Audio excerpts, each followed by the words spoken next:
For more, let's go live to our correspondent in Cape Town, Sam Bradpeace. Sam, what were the main takeaways from that press conference that Jacob Zuma gave in the last couple of hours? Yeah, as you've just heard, the former president really said there was no need for him to serve jail time. He also, one remarkable point that he made, he said South Africa was sliding back to a kind of apartheid system of law enforcement. You have to remember that Jacob Zuma, for many South Africans, even today, is remembered as a bit of a liberation hero when it comes to the apartheid because of his role in the anti-apartheid struggle. Now, for him, however, to be comparing the situation back then when there was no rule of law to the situation now has been blasted by some critics who say that this is a former president who has repeatedly evaded justice for alleged acts of corruption during his presidency.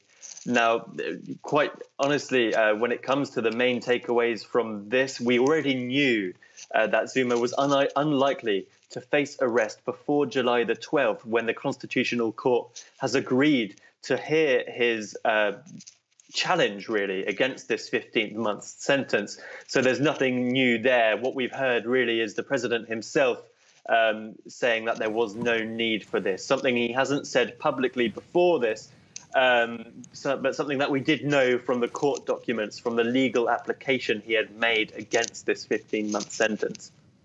Now, just remind us and the viewers about why this sentence was passed down in the first place. So this sentence was passed down really because for years now, Jacob Zuma has repeatedly failed to collaborate with something called the Zondo Commission, which was set up back in 2018 and is really a wide-reaching inquiry into alleged acts of corruption which happened under his presidency. Now, no one knows quite how much money was lost to South Africa through corruption, but at the lower end of the scale, estimates point to tens of billions of dollars at least. So really, Zuma's arrest and this sentence, which was passed down by the Constitutional Court, 15 months in prison, really would be quite a landmark case for someone who has been dubbed the Teflon president because nothing seems to stick to him.